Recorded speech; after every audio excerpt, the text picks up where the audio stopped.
হরে কৃষ্ণ হরে রাম। তোমাদের শতকোটি প্রণাম। আমার শতকোটি প্রণাম তোমার ভক্তদেরও। আর আমি আজকে একটা সত্য ঘটনা নিয়ে সত্য ঘটনার গল্প শোনাবো। আপনারা শুনতে থাকুন আর ভিডিওটা দেখে যদি ভালো লাগে লাইক শেয়ার সাবস্ক্রাইব করে দেবেন, লাস্ট পর্যন্ত শুনবেন, তাহলে বুঝতে পারবেন যে কত করুণ কাহিনী মানুষের জীবনে আসে। বিধাতা কত কিছু লিখে দেয় কপালে। তাই বলছি, আমরা 5 বোন, আমাদের 4 নম্বর বোনটা কথা ঘটনা আমি বলছি। সে অনেক সুন্দরী ছিল। আমরা 5 বোনের ভিতরে সেই ছিল সব থেকে সুন্দরী। আর তার বিয়ে হয় একটা আর্মি ছেলের সঙ্গে, মানে ছেলেটার গায়ের রং ছিল কালো। ওদের বাড়ির সবাই গায়ের রং চাপা, কিন্তু ওদের ভিতরটা ছিল অনেক পরিষ্কার। তাই আমার তাওয়াইমশাই একটা গল্প বলেছিল, মানে ওর শ্বশুর একটা গল্প বলেছিল, সেই গল্পটাই আমি আজকে শোনাবো। কিন্তু তার আগে বলছি, আমার সেই বোনটা আমার থেকে অনেক ছোট, কিন্তু এখনও সে বেঁচে থাকলে, এই 2-3 বছর হলো, 3 বছর মারা গেছে, কিন্তু আমার বোনটা যদি এখনও বেঁচে থাকতো, সে সেজে গুজে মানে ফিটফাট হয়ে থাকলে মনে হবে যে এখনও বিয়ে হয়নি। আর এত মানে সুন্দর আর এত মানে ফিটনেস ছিল। তাই আমার বোনটা মানে কি বলবো, অকালে হারিয়ে গেল আমাদের কাছ থেকে। আর আমার বোনটার 2টো ছেলে, তাদেরও মানে রেখে চলে গেল। আর সেই সঙ্গে আমার বোনের স্বামীটাও চলে গেল। শুধু এখন 2টো ছেলেই আছে তাদের, আর কেউ নেই তাদের। তাই বলছি, আমার তাওয়াইমশাই একদিন একটা গল্প বলেছিল, বাস্তব গল্প আর কি। সেটা আমি বলছি। আমার বোন ছিল অনেক সুন্দরী, আর আমার বোনের মানে স্বামী ছিল গায়ের রং কালো। আমাদের বোনের ভিতরে সব থেকে সুন্দরী, আর জামাইটা ছিল সব থেকে কালো দেখতে আর কি। কিন্তু এত সুন্দর তার ব্যবহার ছিল। আমার ওই তাওয়াইমশাইও খুব ভালো ছিল, কিন্তু মা ছিল না, সে বিয়ের আগেই মারা গেছিল। তাই আমার তাওয়াইমশাই মানে ওদের বৌমাদের মেয়ের মতো দেখতো, মেয়ের থেকেও বেশি ভালো দেখতো। কারণ উনি মেয়েদের মতো করে, মেয়েদের কি মানে এমন করে ভালোবাসতো, মেয়েদের রান্না করতে গেলে তরকারি গুছিয়ে দেবে, তরকারি ধুয়ে দেবে, তরকারি কেটে দেবে, সব কিছু গুছিয়ে দিত। এত ভালো ছিল। কিন্তু আমার বোনও খুব ভালোবাসতো শ্বশুরকে। তারপরে একদিন তাওয়াইমশাইয়ের এক অসুখ হলো, অসুখ হয়ে উনি মারা গেল। তার আগে উনি বেঁচে থাকতে আর কি আমাদের বাড়ি এসছে বেড়াতে। তখন আমার কাকিমা বলে যে, ও দাদা, তোমার বিয়ান, মানে আমার মা পরিষ্কার ছিল। আমার বাবা পুলিশের চাকরি করতো, এমনি বাবাও অনেক সুন্দর চেহারা ছিল। আমার বাবার নাম ছিল কার্তিক, তাই কার্তিক ঠাকুরের মতো নাকি দেখতে ছিল, সবাই বলতো। তার জন্য আর আমার মাও দেখতে ভালো ছিল। তাই আমার মা এবার ওই জামাই দেখে ওনার পছন্দ ছিল না, কিন্তু বলেনি কারো কাছে। বিয়ের আগে বলেছিল যে ছেলে দেখে আমাদের পছন্দ না। কিন্তু আমার বোনের স্বামীরা 2 ভাই ছিল। তার বড় ভাসুরের বউ ওর বান্ধবী ছিল। এবার সে ওকে এমনভাবে বুঝিয়েছে, বোঝানোর পরে ও রাজি হয়ে গেছে, বলছে আমার মত আছে। তখন আমার মা বাবা কী করবে, বলছে মেয়ের যখন মত তখন আমরা দেব। যাই হোক, চাকরি তো করে ছেলে, সরকারি চাকরি করে, তাহলে ঠিক আছে দেব। তখন ওকে ওই ছেলের সঙ্গেই বিয়ে দিয়ে দেয়। বিয়ে দেওয়ার পরে যখন ওর ছুটি শেষ হয়ে চলে গেল, তখন ওর শ্বশুর নিতে আসে। যখন আসে আমাদের বাড়ি থেকে আনতে যায়, যখন ওরা নিয়ে যাবে তখন ওর শ্বশুর আসে। তা ওর শ্বশুর আসলে তখন একদিন মানে আমার কাকিমা বলছে যে মেজো কাকিমা পান খায়, তা আমার তাওয়াইমশাইও পান খায়, আমার মা পান খায় না। তখন উনি ভাত খেয়ে উঠে ওনাদের ঘরে যায় পান খেতে। তা একদিন কথায় কথায় আমার কাকিমা বলে ফেলে যে, দাদা তোমার বিয়ান তো পরিষ্কার সুন্দরী, তাই তোমরা তো কালো, তোমাদের কিন্তু পছন্দ করে না তোমার বিয়ান। এই কথা বললে ওনার একটু মনে খারাপ লাগে আর কি, দুঃখ লাগে। তখন উনি কিছু বলে না, বলে ঠিক আছে, কালো তো আমাদের ভগবান করে পাঠিয়েছে, আমরা কি করব। তা এখন বিয়ান তো পরিষ্কার, বিয়ানের লাগতেই পারে। এখন আমাদের ঘরে এসে আমিও গেছি তখন, আর আমাদেরও বাড়ি তখন কাছেই ছিল। তারপরে আমি গেছি, আমি যে বসছি, এখন বলছে আমি একটা গল্প শোনাবো তোমাদের। বলছে, সবাই বলছে ঠিক আছে বলেন বলেন। তখন উনি গল্প শুরু করেছে। বলছে গল্পটা এক ব্রাহ্মণ আর দুটো ব্রাহ্মণ, মানে ওই গ্রামেই একটা ব্রাহ্মণ গরিব আর একটা ব্রাহ্মণ বড়লোক। তা ওই বড়লোক ব্রাহ্মণের বাড়ি গরিব ব্রাহ্মণ ওই পুজো টুজো করে মন্দিরে।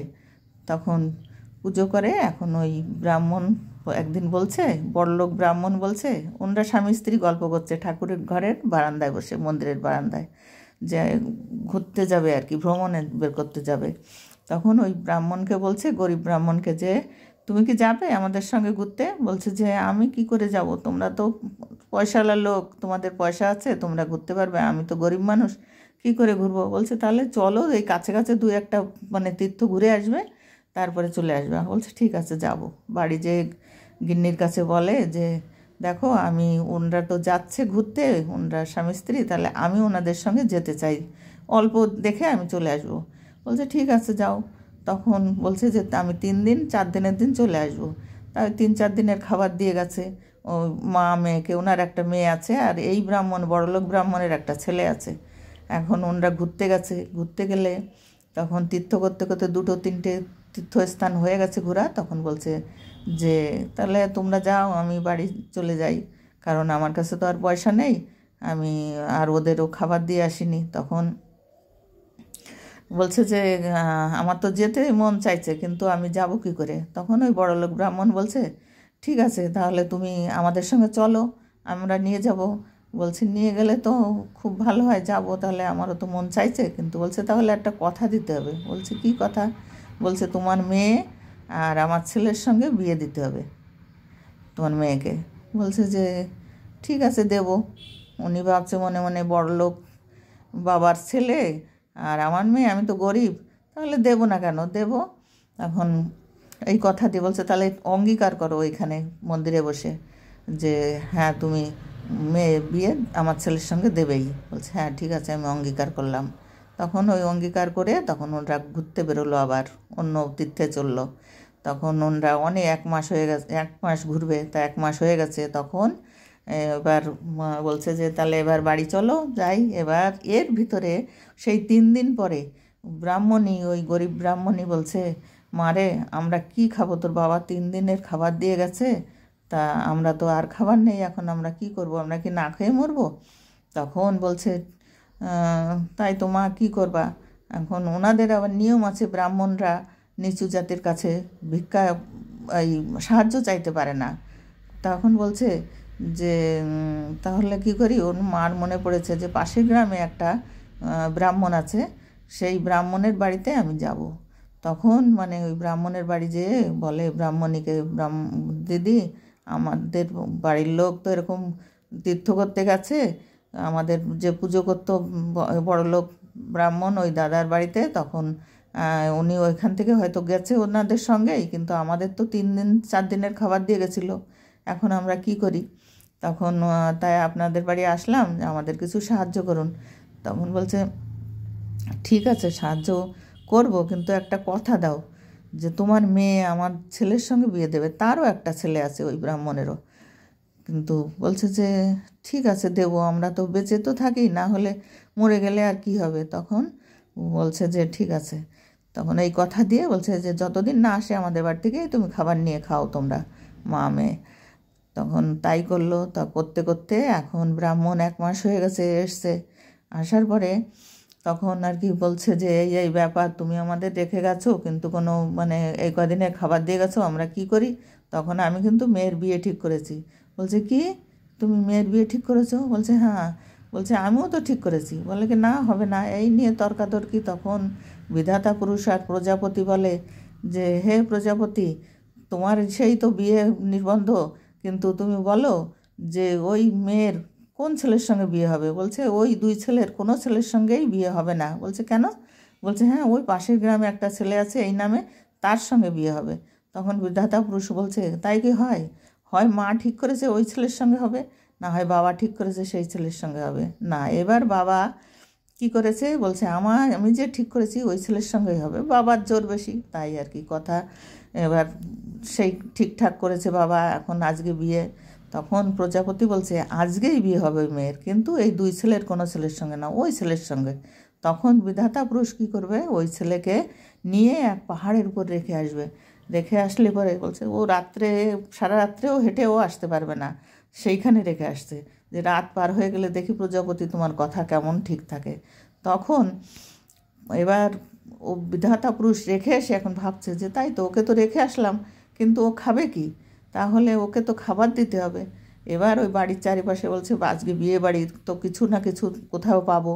ঘুরছে ঘুরছে ঘুরতে ঘুরতে দেখে চালের উপরে এক ধামা খই। তখন ওই দেখে বলছে এই খইয়ের ধামায় আমি ওর কাছে দিয়ে আসবো। আর তার আগে মেয়ের মা ওই খইয়ের ধামা রেখেছে, ওর ভিতরে মেয়েকে লুকিয়ে রেখেছে, আর দুটো মালা আর একটা চিঠি লিখে যে তোমরা দেখা মাত্রই বিয়ে করে নেবে, এই বলে রেখেছে। এবার ওই বিধাতা পুরুষ কী করেছে, তখন ওই খইয়ের ধামা নিয়ে সেই ছেলের কাছে নিয়ে গেছে সেই পাহাড়ের উপরে, যে ওকে দিয়ে আসি, ও খাক বসে। দিয়ে আবার ও চলে আসছে, বলছে যে তুমি খাও, আবার আমি আসছি, তুমি খেতে লাগো। এবার উনি আবার বাড়িতে চলে আসছে, এসে ওই প্রজাপতি আর বিধাতা পুরুষ দুইজনে ঘুরছে বিয়ে বাড়ির পাশ দিয়ে। আর ওদিকে ওরা এবার ওই ছেলে দেখে যে ওর ভিতরে হাত দিয়ে যখন করেছে আর কি, খই খাচ্ছে, তখন দেখে যে কি আছে শক্ত, এখন দেখে একটা মেয়ে। তখন বলছে তুমি কেন এর ভিতরে? বলছে যে কেন, আমাকে তো মা পাঠিয়েছে, দেখো এর ভিতরে মালা দিয়েছে আর একটা চিঠি দিয়েছে, তুমি চিঠিটা পড়ে দেখো। চিঠিটা পড়ে দেখে যে তোমরা যখনই দেখা হওয়া মাত্রই তোমরা বিয়ে করে নেবে। তখন ওরা দুইজনে বিয়ে করে ওইখানে বসে আছে।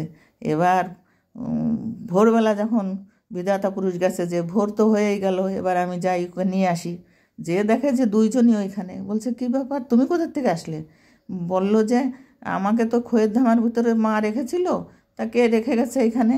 এবার আমি তো আমরা এইভাবে বলছিল মা যে দেখা মাত্রই তোমরা বিয়ে করে নেবে ওই ছেলের সঙ্গে, তাই এবার আমরা বিয়ে করে বসে আছি। বলছে হায় রে কপাল, তাহলে তো প্রজাপতির কথাই ঠিক হয়ে গেল।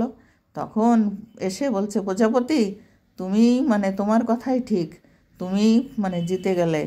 এবার প্রজাপতি বলছে প্রজাপতির লেখা কোনো দিন কেউ খণ্ডন করতে পারে না। বলছে সেইটাই তো দেখলাম প্রজাপতি, তুমি ঠিক বলছো আর কি। তখন এবার ওদের নিয়ে আসলো, ওরা সুখে সংসার করতে লাগলো।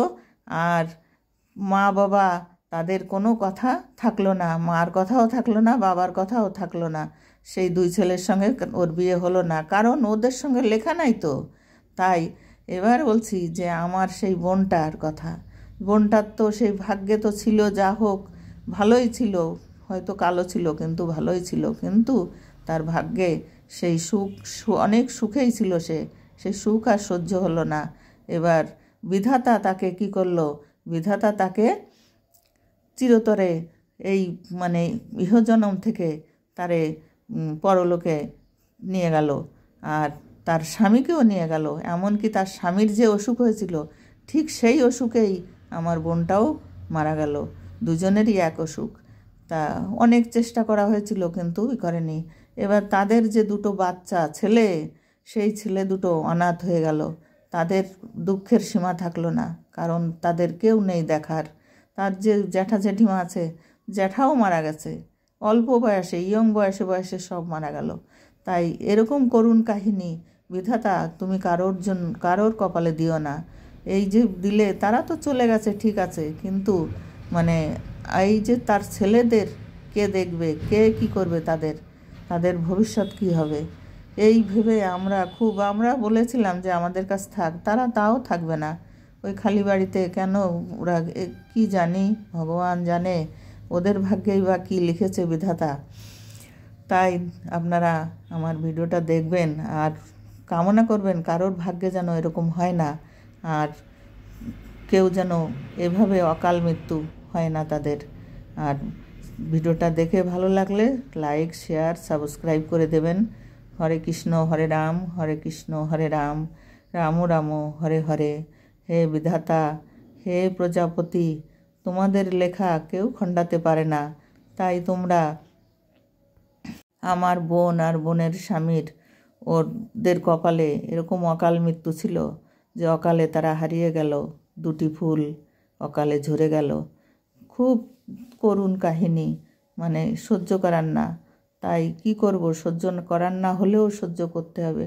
আপনারা ওদের মঙ্গল কামনা করবেন যে ওরা পরের জন্মে যেন দুইজনে সুখী হয়, ভালো হয়ে যেন যুগলবন্দি হয়ে জন্ম নেয়, যেন রাধা কৃষ্ণ হয়ে। রাধা কৃষ্ণ হলে তো তাদেরও তো সেই অবস্থা যে রাধা কৃষ্ণেরও মিল ছিল না, তারাও স্বামী স্ত্রী হতে পারেনি, তাদেরও চোখের জল পড়েছে। তাই পড়লেও তারা সুখী ভগবান ছিল, আর আমরা তো মানুষ। তাই হরে কৃষ্ণ হরে রাম। আবার কালকে দেখা হবে আবার।